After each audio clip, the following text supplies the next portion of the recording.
Alright, where to begin? Yeah, this thing's pretty big. You can see why it took me 4 months to finish this song. I mean, it's huge. There's just so much going on. I mean, I guess we'll start from the beginning. So throughout the song, there's like this elephant, siren, whatever thing playing, and this is what it sounds like. And it's like layered with this other one, which is just pitched up. This is pitched, I believe, 2 octaves down from the original elephant sound.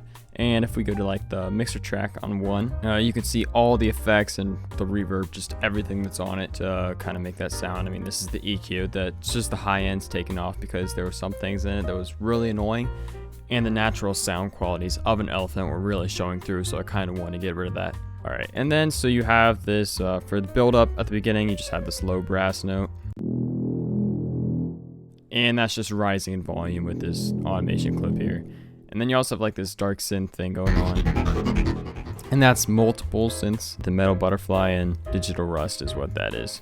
If you want to see it, that's on Flex. And again, like that's also automated with this distortion right here with the Blood Overdrive. And that volume's also being turned up.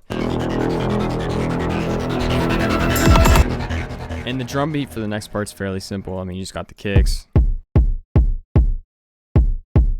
Then you have the snares, and there's also like a deeper kick. And then of course you have like the tambourine thing. That's weird clicky wooden block. Yeah, and then all that together, that's how you get your drum beat. A lot of this stuff that's I just like had in there and I never took out because I was unsure whether I was gonna use it or not. It just made the project very disorganized, as you can see. Yeah, so word of advice to anyone who does this, make sure you actually label your stuff and your tracks, and you don't start putting different instruments and automation clips inside of the same tracks, because it is very, very difficult to mix. Then you also have like this tonal ambience thing here. And again, you still have the synth running in the background. Kick and everything sounds like this. Alright, the next part, basically the same thing. Oh yeah, I forgot to mention the 808. It's in the background, just playing E the whole time. So the next part is, you're basically just adding in this melody with the brass. You can see what the melody is. It's just rolling down like kind of like a E chord. There's also another drum loop. Just a riser, and then there's also like these cool cinematic drums.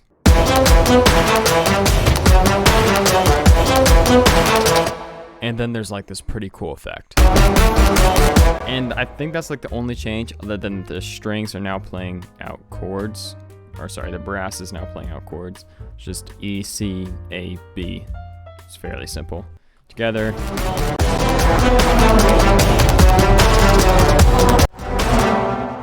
Alright, and then you have the hi-hat kicks in here along with the taikos.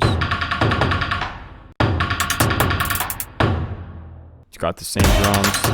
It's just build-up drums. And then you have it's like a layered between several different brass instruments. I mean, you got trumpet, trombone, tuba, all that's playing right now. So you might have noticed the music kind of stutter, and that's because I haven't loaded in the track yet. There's just a lot going on in this that even my computer can't handle it if it's not completely loaded in. All right, so let's go ahead and unmute that. Just a bunch of stabs here. And then you go again, the elephant noise comes back. And then it goes into this. You have the down lifter. And then you've got this white noise splash kind of thing. And then you just have a piano, which is just playing a simplified version of the original melody that was played on trumpets. Again, the strings are playing in the background, it's on a bass.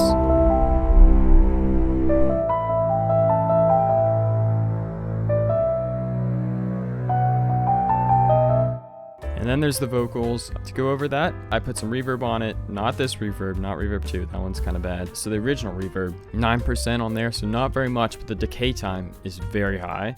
And it's also a more of a brighter reverb. That's why I boosted the high end and lowered the low end. EQ, I took out this really annoying S sound that I kept hearing over and over again. I still wasn't able to completely get it out. I'm not going to play it, because then you guys will constantly be hearing that every time you hear the song, and I don't want to pain you guys with that.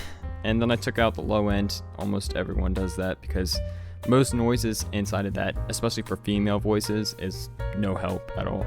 And then around 200, I took this out to take out like muddiness inside the vocals. And that's basically it. I brought some of the taikos back right here, but they're playing a different beat. and you also have an 808.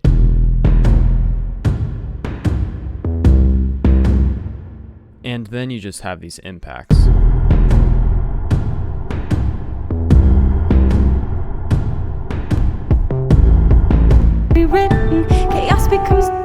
And then the rap part. So it starts out just simplified, same thing as before, except the piano cuts out and the drums also cut out, so except for the kick, it's just the kick that's... Broken people turn to broken people, search for a fix to release. His voice, I did very similar things to what I did to her voice, except I believe I took out a few more frequencies on his. And I also put on less reverb, because you don't want a lot of reverb for rappers, unless you want a very specific sound. And then again, I have this drum loop that kicks in. And there's also this piano. That just goes on through like the entire part here. But like, it sounds so simple, but it just adds so much. From there, it's going to switch from octaves to chords, and that's when the other half of Circus Collective comes in. I got something on me, and it's something I feel that I must share. The world's already screwed, and we don't need you to go share your views when I don't care. Yeah, and that's pretty much a lot of this returning elements from back over here. Except for this part in the second half, you have this piano melody.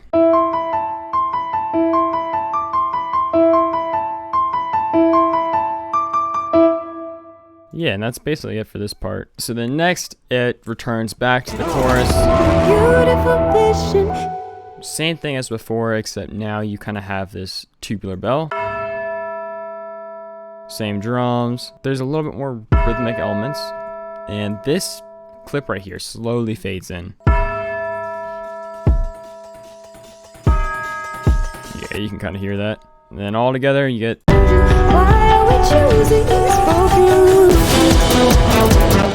Again, returning to the exact same stuff that was happening over here. I think that some of the drums are taken out, so it's a little bit simpler than it was before. But then all those drums come back in for the second half of this, and I believe there's now 808s, but they're all pitched to their relative chords that I showed you before. Oh yeah, you also have this effect right here. That's a sample. And you also have this thing, comes back, but you also have every elephant noise pitched at different octaves. So it sounds really cool and really big whenever it comes in. Then Kayla's part, very similar to, basically identical to what was going on over here. And then finally my part, there's not much different other than this piano right here, which is on the offbeat from this one. And no more epic drums, just the kick. And it all ends out with this thing.